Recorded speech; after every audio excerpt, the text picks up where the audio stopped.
Hello, hello, hello. Text my dad, Adam. Ladies and gentlemen, happy Monday. How's everybody doing? Oh, man.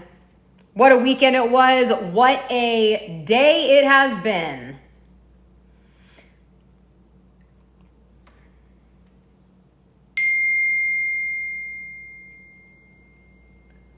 Hello, hello, hello.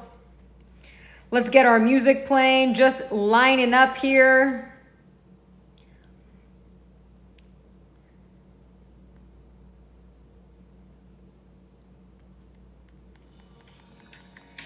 All right, everybody. Happy Monday.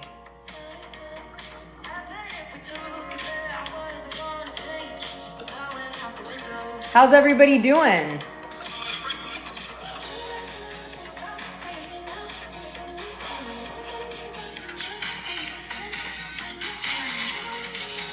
All right, you guys, we have a lot to talk about, and I'm so excited to talk about it all with you. While we go ahead and wait for people to join, we're going to play a little bit of music. Let me know where around the world you are logging in from. My name is Danny. This is World for Freedom News. Thank you guys so much for being here. Happy Monday, everybody. We got Florida in the house, Idaho, Wyoming, Dallas, Texas, Nebraska, San Antonio, Texas. We got New Jersey, Missouri, South Carolina, Australia, Alabama, California, Canada, Indiana, Maryland, Houston, Texas, Washington State, Ontario, Canada. The Canadians are all over the place. Mexico in the house. What's up, Oklahoma, Oregon, Massachusetts, Ireland, hello, hello, hello, Long Island, Tennessee, New Hampshire, Odessa, Barstow, New York, Oregon, Ohio. We got the Bay Area, Virginia, Daytona Beach, Ohio, Hamilton, Ontario, South Carolina, Montreal, Detroit, Louisiana, Iowa, West Virginia, Guam. Coming in from Scotland. What's up, Scotland? Coming in from Australia. Coming in from Mexico. We got people around the world. Happy Monday, everybody. This is World for Freedom News. My name is Danny. Kentucky. I would never miss Kentucky. Special shout out to Kentucky and Newfoundland, Canada. Palm Springs. All right, everybody. We've got a lot to talk about, so let's go ahead and get started. Boy, we've had a lot going on with the tariffs. But the first story that I want to talk about today is the story of Bishop Marianne Budde. Do you guys remember Bishop Marianne Budde? Here she is right there. Well, you're going to be absolutely shocked by Bishop Marianne Budde when you learn what she's really involved with. Now, if you don't recall, she's the one that gave the sermon at the Washington National Cathedral the day after the inauguration, and she was pleading with Donald Trump and urging President Trump to please have mercy on different groups of people. And in those groups of people, she included and made a huge thing about the illegal migrants around the United States. Okay? And Marianne goes on and she says, we need to have mercy for the migrants, the illegal migrants of the United States. Well, guess what? It turns out that she has an Episcopal migrant mission, this woman, okay? And during Biden's administration, she received over $53 million in government grants for migrant relocation. Okay? Unbelievable. You couldn't make this stuff if you tried. It has been uncovered that Bishop Marianne Budde's Episcopal Migrant Ministries, EMM, collected $53 million for government programs in 2023 for immigrant resettlement.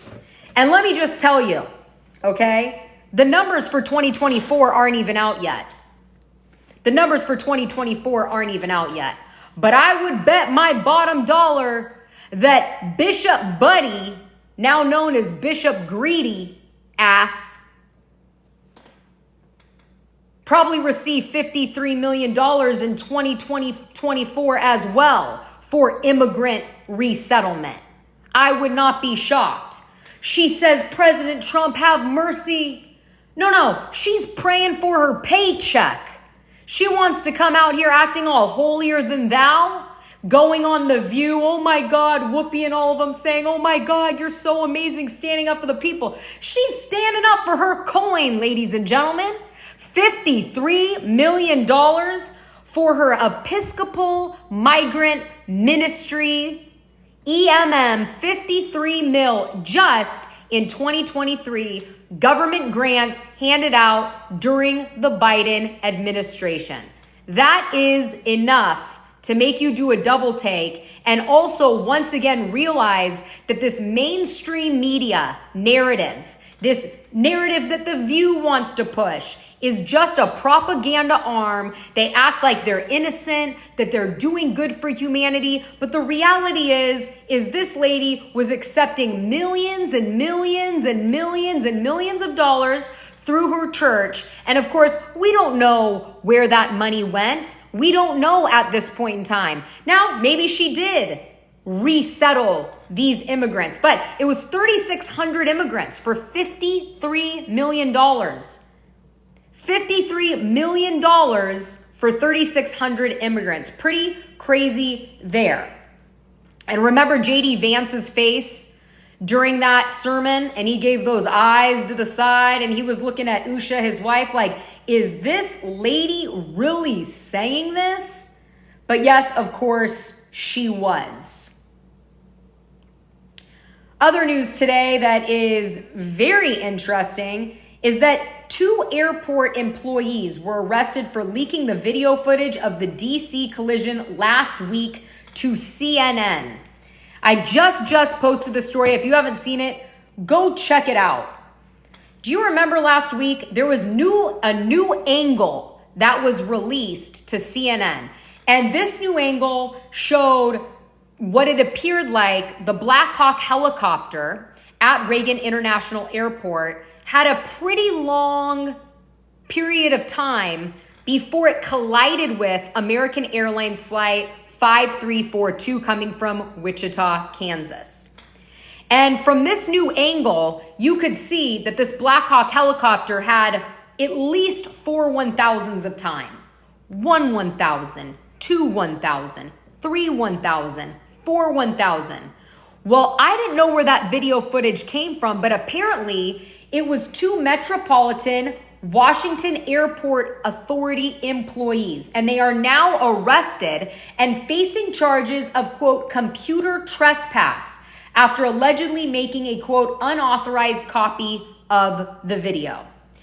You can go ahead and read that article for yourself on the Washington Post with those 2 employees' names. But I find it to be very odd because the other video footage of the crash looked like we weren't quite sure what was going on.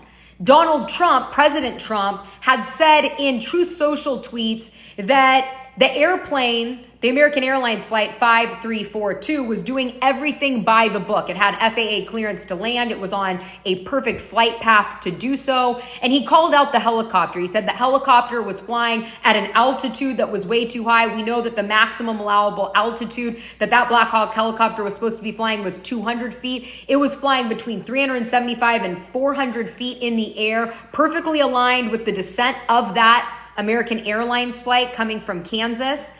And Donald Trump, President Trump, called out and said, why didn't this Black Hawk helicopter turn to the right, to the left, stall, hover in the air? It has great capabilities. Why is that not happening? And at the time, people were looking at the video footage that was currently being released, and they were saying, well, we don't know if this Black Hawk helicopter had enough time. And then CNN put out that footage from an unnamed source.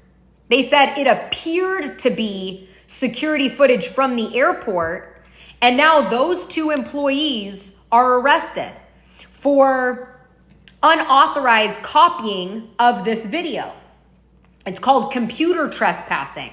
And I just have to wonder, put on my tinfoil hat, whatever it may be, does someone not want that video footage out there? Because let's not forget that the night before, at the exact same airport, Reagan International Airport in DC, a different American Airlines flight, Flight 4132, had to pull up from its landing because there was a helicopter in its flight path, which was very, very suspect. It pulls up, you can look at this flight pattern for yourself on the flight data, and it has to circle around and make a second attempt to land, which it does easily, thank God.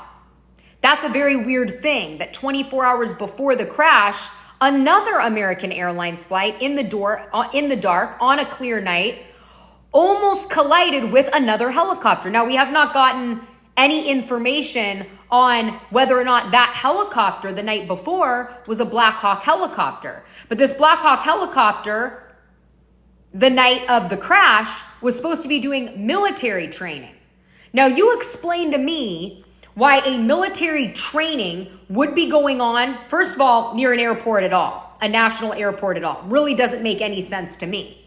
But secondly, why it would be doing a military training near an airport where 24 hours prior, an American Airlines flight nearly collided while landing with an unsaid helicopter, whether it was another Black Hawk helicopter or a private helicopter or whatever it may be. Why didn't FAA or whoever's supposed to put out the information that, hey, we're shutting down airwaves here. We're not allowing any helicopters, military, hobby, personal helicopters, to get near the landing strips of these airplanes, because we almost had a near collision last night. But no, 24 hours later, the same exact thing takes place, except this time, as you know, it was a devastating, tragic accident, the largest mass casualty from an aircraft incident crash since 9/11. That is what occurred. And now the individuals, the employees that released the footage, or I guess they made a copy of the footage, the airport security footage, based on this Washington Post article, are now arrested for releasing that footage. And it was this different angle where you can see that the Black Hawk helicopter has what appears to be plenty of time to move out of the way, but instead it appears in this video that it is going and aimed straight for the American Airlines plane. Now, we know it was aimed straight towards the American Airlines plane because they collided.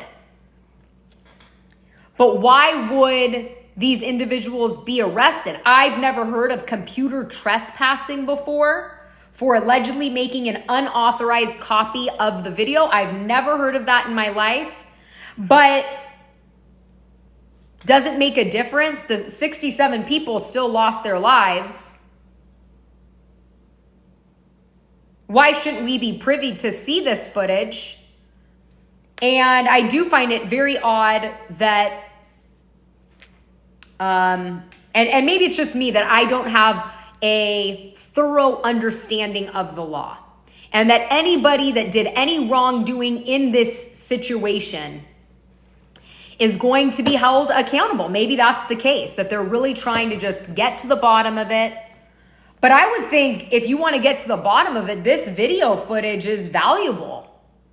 Who's at fault? And then look into why was this Black Hawk helicopter possibly from this angle headed straight towards the plane that was landing. But again, I don't know anything about this. You can see this video on CNN's TikTok even. It was released last Friday. And, I did a story with this video. And for some reason, CNN can post it on their page. But for some reason, mine gets penalized by TikTok, which I'm fighting currently in the appeals process.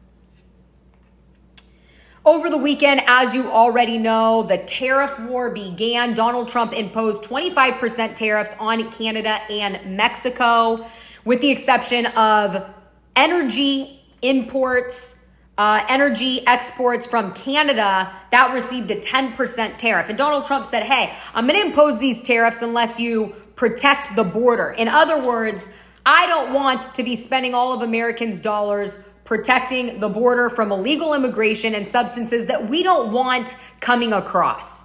So I am going to ask our neighbors, our friendly allies, Canada and Mexico, that they cough up some cash and provide some troops on their border as well to protect our border from any illegal immigrants crossing or any unwanted substances that happen to take the lives of many Americans every single year from crossing over the border. But instead of that happening, when Donald Trump said, hey, we're going to do this if you don't secure the border, Mexico's president, Claudia Sheinbaum, comes out and says, we're going to impose retaliatory tariffs 25%.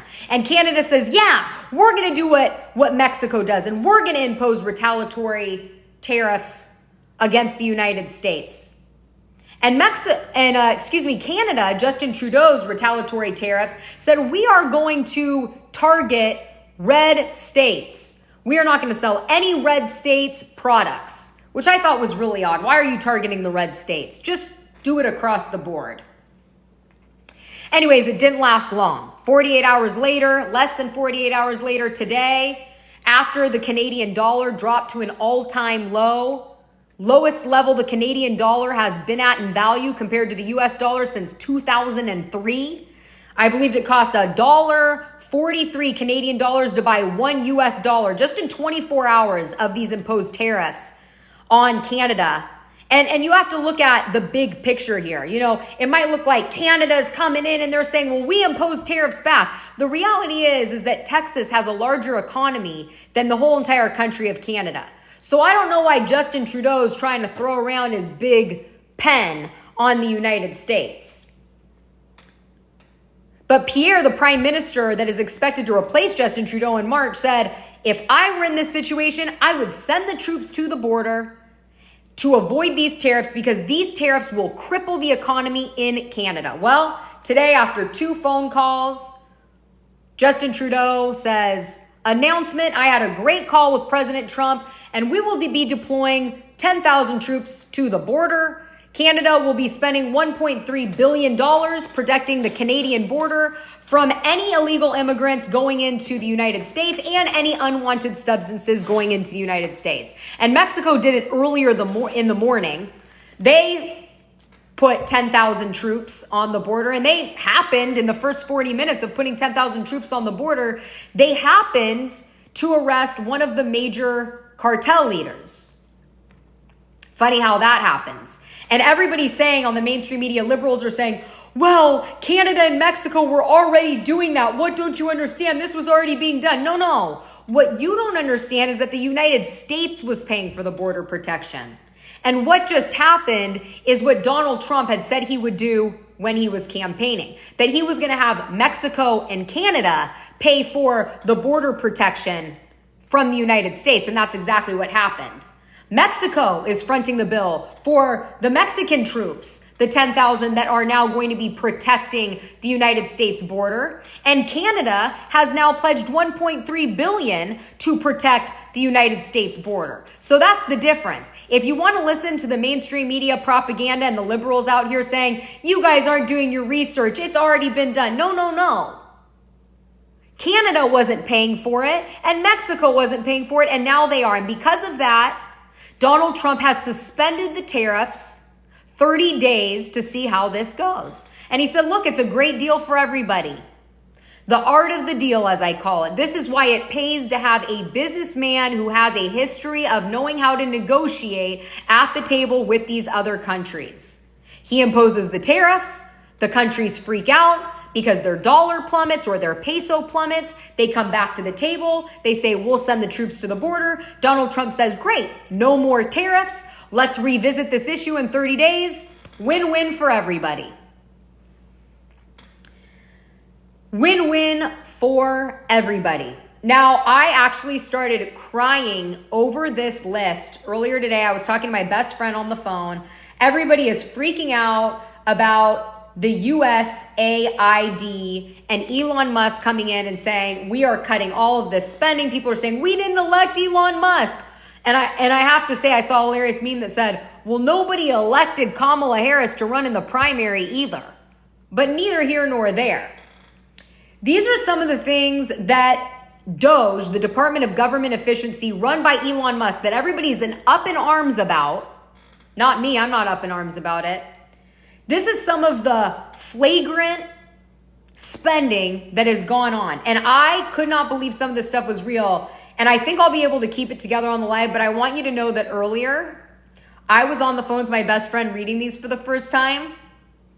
And I was laughing so hard that I couldn't get the words out, and I was crying. I was ruining my makeup. It was right before I went live, right before I filmed the story, and I was in tears laughing so hard because that is what happens. It's actually a sad situation that this was ever approved, that any government agency was allowed to spend our money on these programs and these different studies, but it is so absurd that it actually could make you cry laughing. Okay.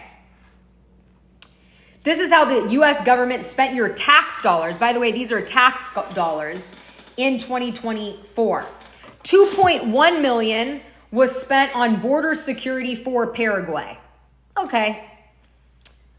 The USAID, that is now having their spending slashed and a bunch of employees fired. Now Marco Rubio is the head of that agency.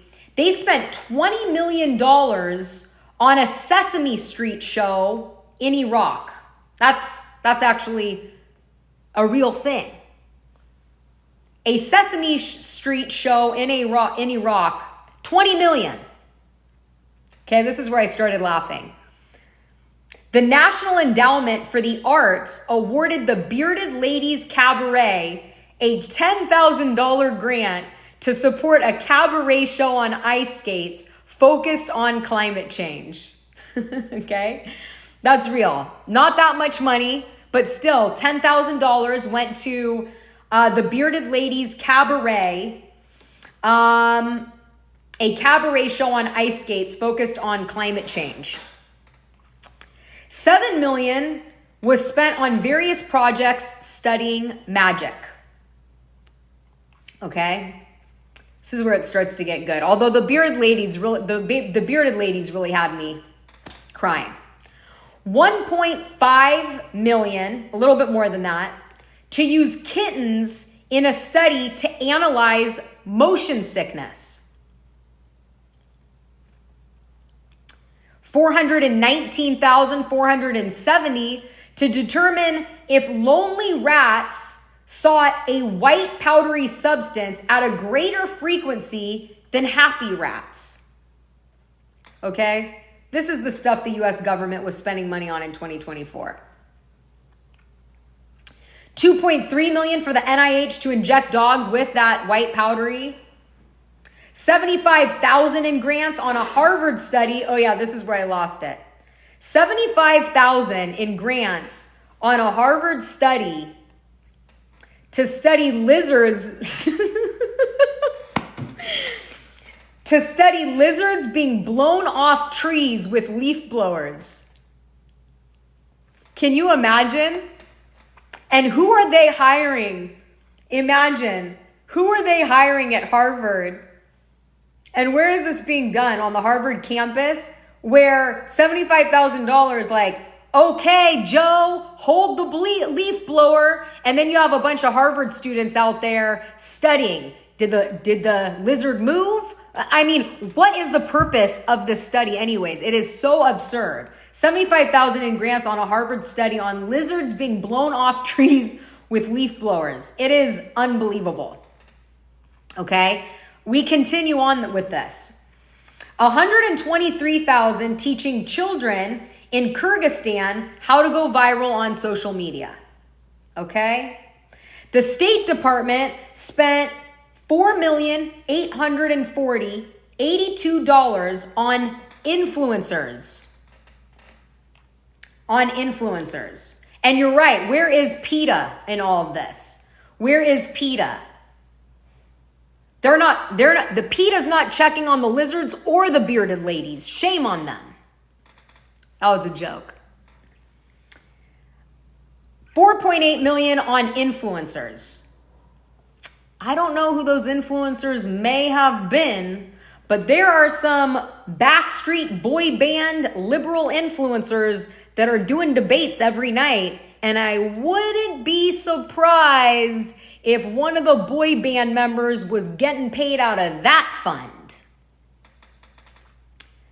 Oh my God, no, this is where I really lost it, okay? I'm not gonna lose it because I'm on here.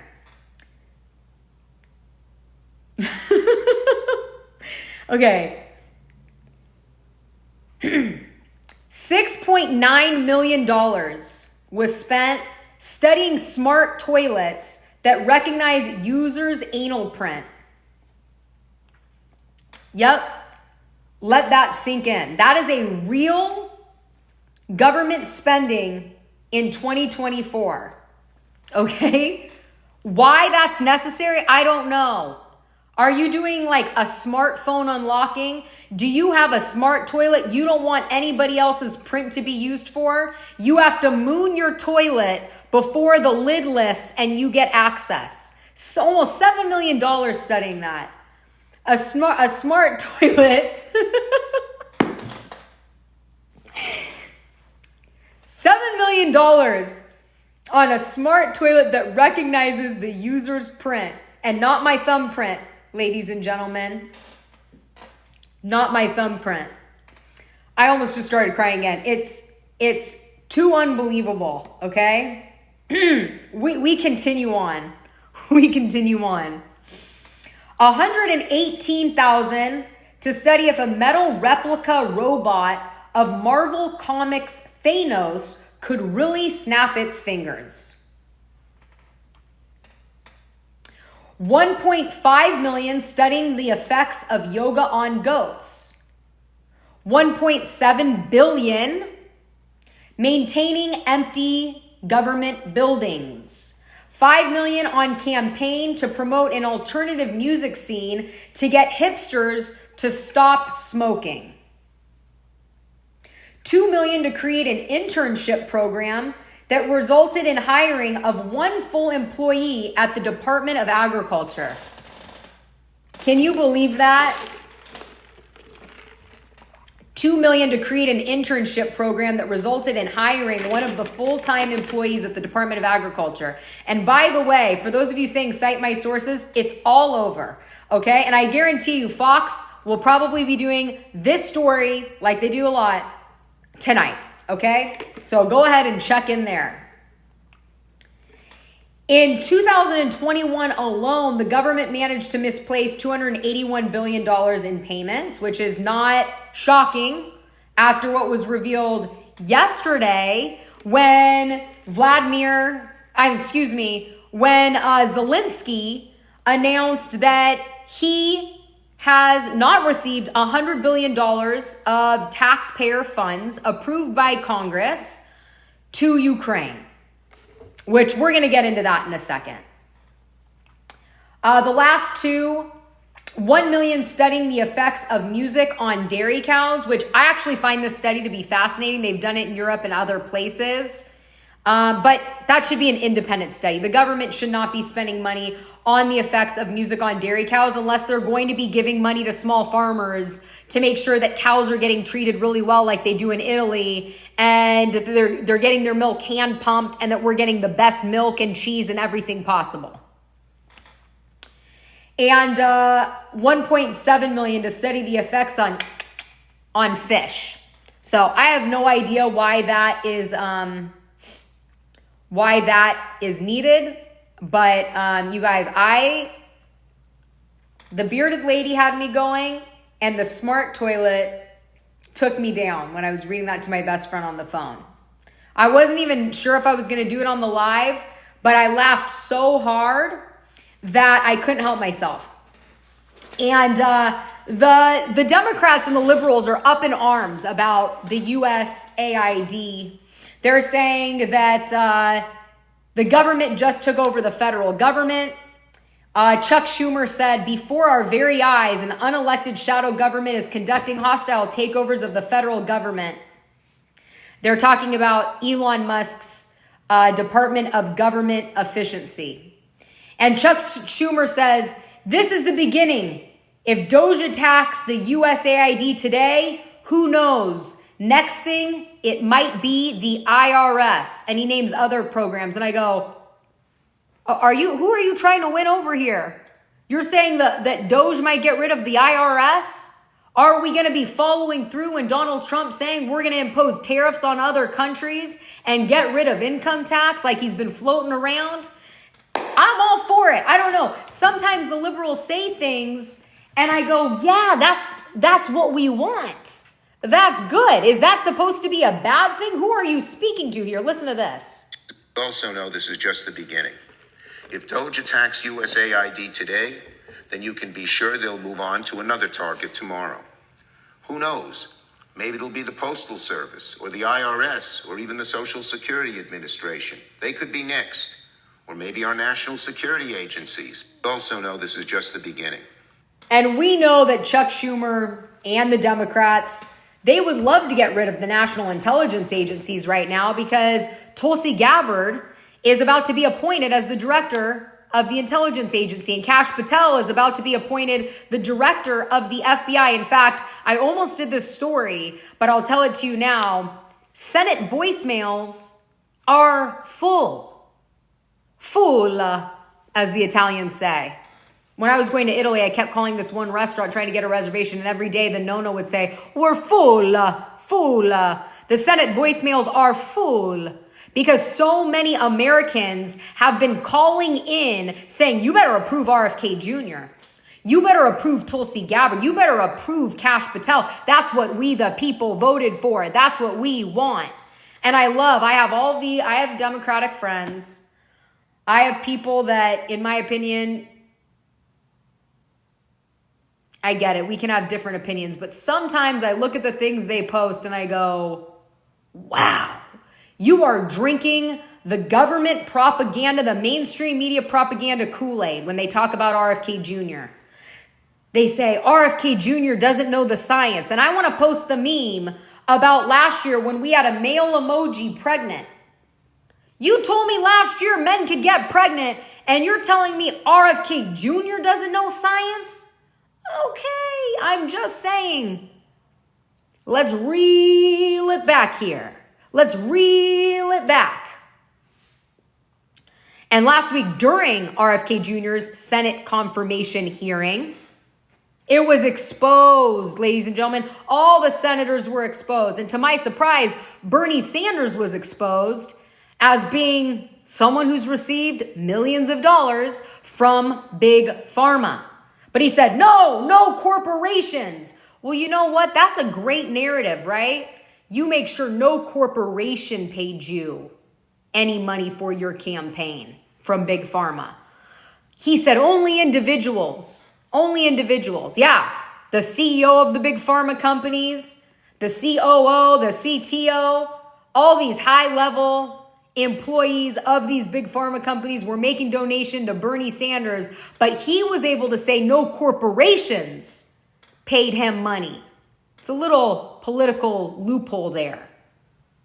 But the internet did its thing and it received millions of dollars in campaign dollars. And obviously Elizabeth Warren, we've gone over this numerous times, received $5.2 million in donations from healthcare and pharmaceutical companies.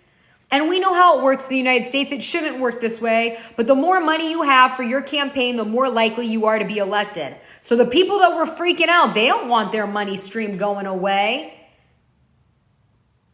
They do not. It takes away their power. Dixon, thank you so much for the dragon. They don't want their money going away. So they have to fight against RFK Jr., fight against Tulsi Gabbard, fight against Kash Patel. But JD Vance said over the weekend, we're going to get the appointments. We have the votes, and one way or another, we will get them through. And I personally cannot wait for that.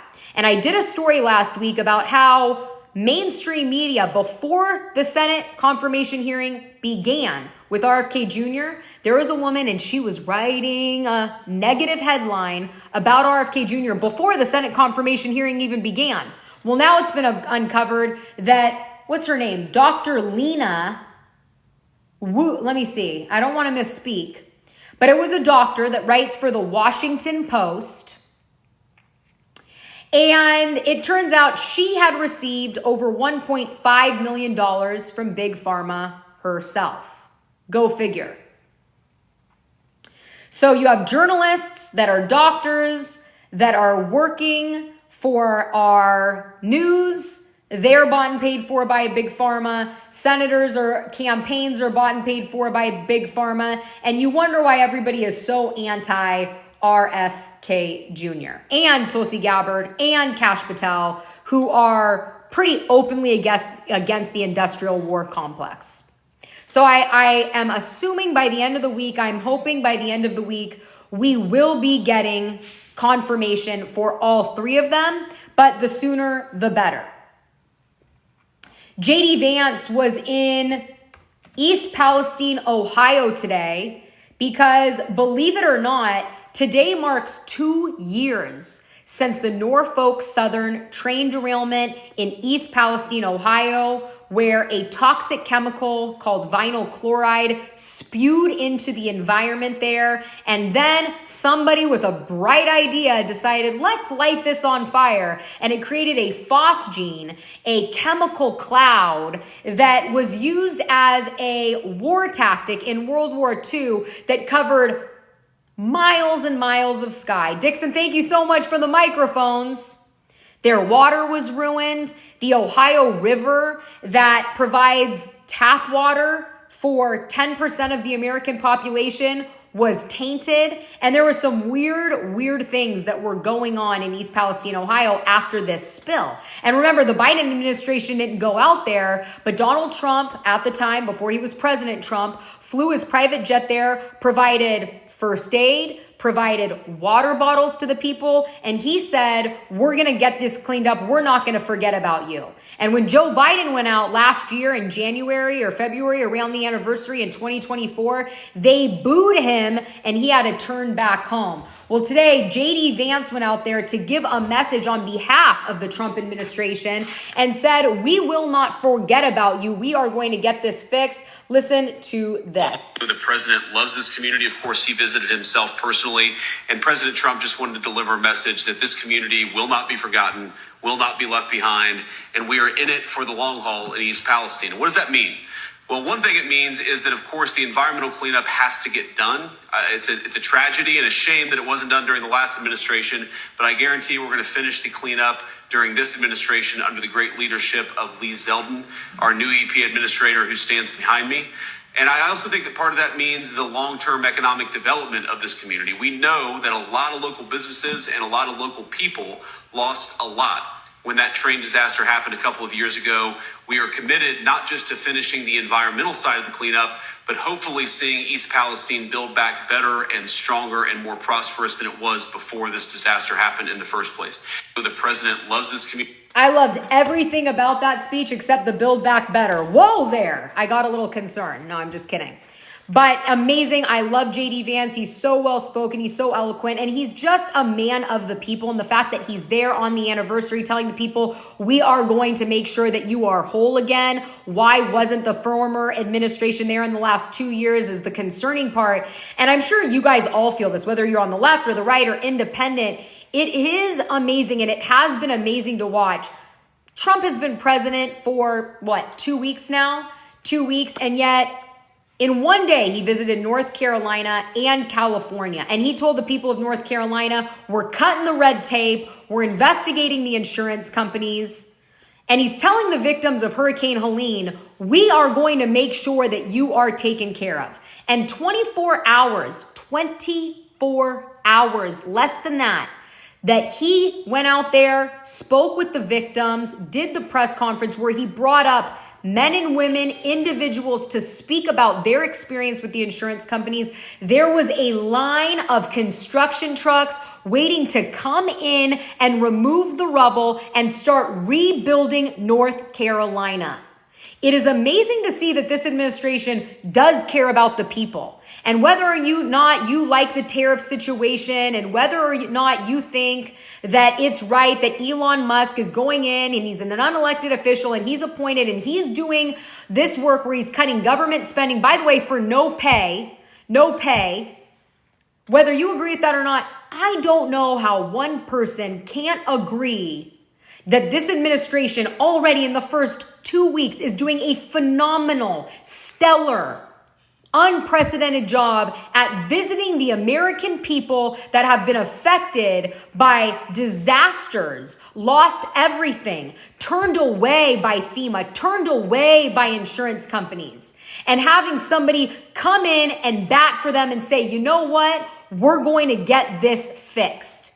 We are going to rebuild. We're going to remove the red tape. And by the way, we are having our congressmen, Josh Hawley, write a legislation to bring in those insurance companies, to put them on the stand to find out why they were denying your claims before they even went out to your sites to inspect. Because if they did that, we are going to find them guilty and you are going to get damages in those lawsuits. I love that. I find that to be beautiful. I don't care whose home was destroyed. I don't care if you were a Kamala supporter and you were out there knocking on doors. That's the support you deserve from your president. That's the support every American deserves in time of need. We don't want to turn our shoulder and turn our back on our own people while we're giving out billions of dollars to Ukraine, although let's just revisit that. $100 billion of taxpayer money missing in Ukraine.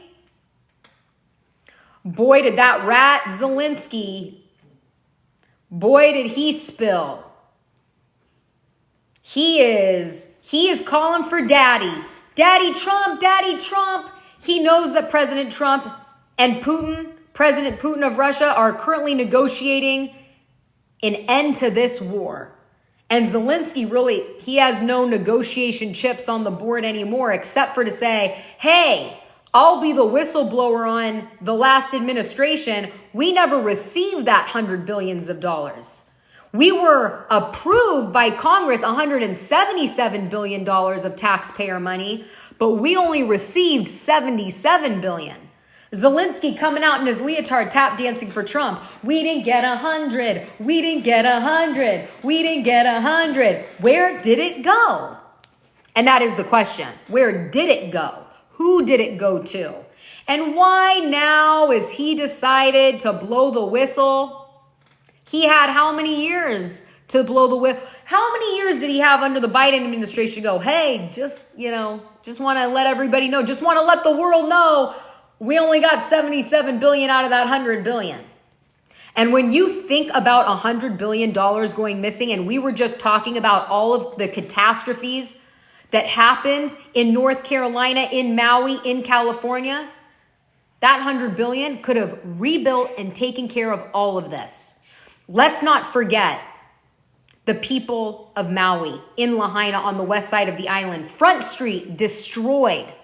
Front Street, the second largest art gallery district in the world, burnt to the ground. Royal Hawaiians, families, the lineage of Royal Hawaiians lost their land that had been passed down from generation to generation to generation. Because remember, Lahaina was the capital of the Royal Hawaiians 300 something years ago. Indigenous people lost their land. They still are not able to rebuild on it. Have you seen those manufactured homes that are propped up there now? Unbelievable. And they say that it would take $8 billion to rebuild Maui. Eight. And we somehow lost 100? Think about that. They say $56 billion to rebuild Palisades and the Eaton fire loss in California. A few billion for North Carolina. We could rebuild all these places and still have billions left over. maybe pay down some of that debt. Unbelievable. It's sad, actually. It's really, really sad. And I hope that Zelensky saying this on the world stage somehow allows this new administration to look into where did that money go. We need to investigate and find out where is that money. Because remember, President Joe Biden gave out more pardons than any other president in history. And a lot of those pardons went back to 2014, like the one for Hunter, like the one for Fauci. And remember, those were preemptive pardons. So they weren't currently being tried for anything. It was, hey, in case shit pops up, they're pardoned. In other words, I expect some stuff might be uncovered, so we're going to give them blanket immunity just in case you scratch the surface, or just in case that dancing rat Zelensky decides to sing like a bird. And he's singing. He's like a cockatoo. He's whistling in his perch. Doo-doo-doo-doo-doo. And I'm both happy about it and disgusted. He said that money was supposed to be used for social programs. That money was supposed to subsidize small businesses and small farmers. That's nice. I'm glad that our taxpayer dollars were going to subsidize small farmers in Ukraine and small businesses in Ukraine. I know a lot of small businesses and small farmers in the United States that would have loved $100 billion. So every day, it's a new day. And the Department of Government Efficiency, being run by Elon Musk, they are getting to work. And you can see this picture here. They are bringing in sleep pods. Elon Musk said, there is no way we can uncover all of this waste. There's no way that we can make all of the moves necessary. By the way, Elon Musk is working for no pay. So all of the critics out there, he's taken no money, which he shouldn't. He's the richest man in the world, or one of them. He brought in sleep pods for the people that are a part of this team so that they're around the clock. You work, you sleep for a few hours, get back at it. Because he promised Donald Trump that he will have inflation down and the budget fixed by the United States 250th birthday on July 4th, 2026. So he's saying in order to do justice for the American people, we need to be working 24 hours, or we need to have that opportunity for these employees. And government employees are crying about having to return to work office. Donald Trump isn't setting up sleep pods in the different government offices.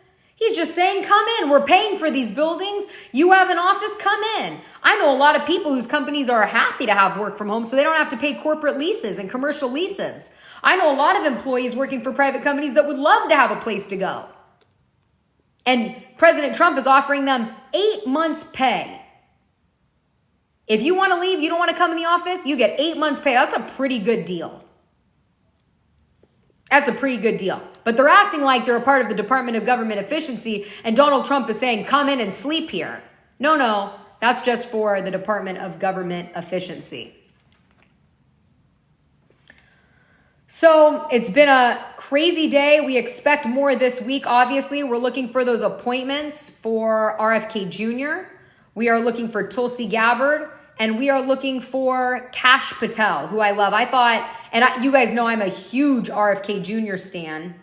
fan. And, but I thought Kash Patel did the absolute best. Tomorrow, David Sachs, the crypto czar for Donald Trump, is expected to make an announcement about the future of digital currency. Now, everybody was freaking out over the weekend with the tariff announcement because the stock market was red and futures were bad and people were pulling their money out of the stock market and pulling their money out of crypto. And then the tariffs ended today, and just like that, everybody's shooting back. Bitcoin hit back up to 102,000 per coin. People that were smart didn't play into the fear, they bought.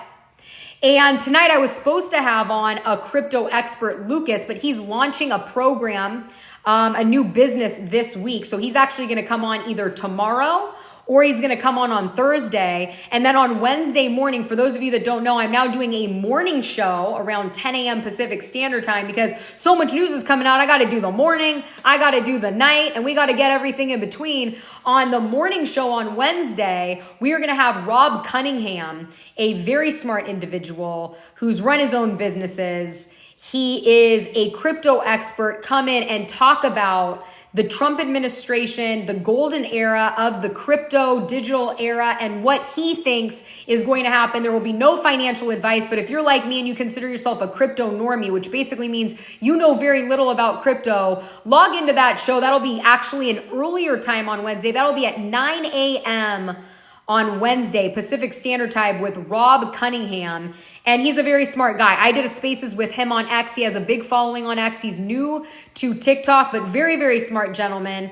And he knows a lot about this administration. He went to the inauguration and he is very bullish on crypto. So it's going to be a crypto week. I'm going to have a couple of influencers on this week, but we're going to start with Rob Cunningham and then we're going to have Lucas. We had to reschedule him today. He said, I haven't slept in 2 days. I go, well, you need to get some sleep. Sleep's very important. Take your melatonin, take your magnesium, get some REM sleep in there, and then come on when you're with it, okay? Come on when you're well rested. And this is an intellectual, very smart young gentleman. He's been in the crypto scene for a long time, worked in Dubai, worked around the world dealing with crypto for different clients in different countries around the world. So we're going to get into this.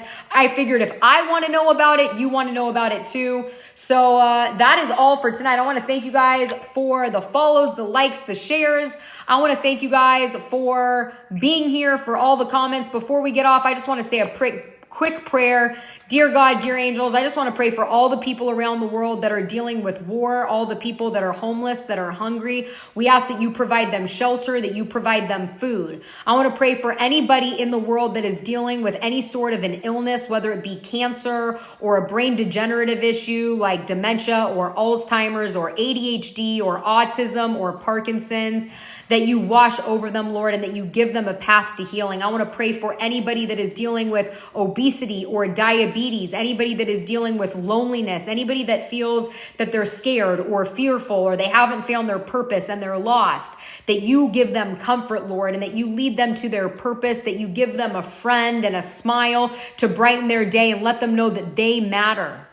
I want to pray that no evil, plagues, injuries, or weapons formed against you shall prosper. And I want to pray for all the good people in the world. I want to pray for all the light because I do believe we are in a spiritual war. I want to pray that the light unites to fight against the evil, that we can snuff out this darkness, and that we can rise up to make this world more united, a better place for the children, for the future generations, that we can take care of Mother Nature, the animals, and that we can take care of each other and ourselves. So I say this name in your name. I say this prayer in your name. Amen. Thank you guys so much for being here. God bless you.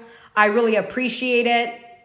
And it's my favorite part of the night because I feel like even if I'm screaming my head off and people think I'm this or that and the trolls come in, at least I get to pray with people because I do believe in the power of prayer and it's real. And I thank you guys so much for being here and being a part of that prayer with me. Thank you, Kingsley. I appreciate it. God bless you. I love you. I'm grateful for you. I will be on tomorrow at 10 a.m. And while we're at it, I pray to the TikTok gods that you get that strike off my page for the video that was not bad. No, I'm just kidding, but I'm also kind of serious. You know, they're after me right now for some reason. You know, they always are. I thought misinformation was gone. Not quite yet. Not quite yet. So, also, I am on Instagram now. If you want to follow me there, same handle, WFF News on Instagram. Just started posting on there. So feel free. Feel free. God bless you guys. I'll see you tomorrow. Good night. And for those of you that want to see me in 12 hours or so, a little bit longer than that, 10 a.m., I'll be drinking my tea and we'll be finding out and talking about what is going on. And hopefully it's an RFK Jr. appointment. I'll take Tulsi Gabbard or Kash Patel as well. All right, you guys, God bless. Have a good night. I'll see you then. Bye now.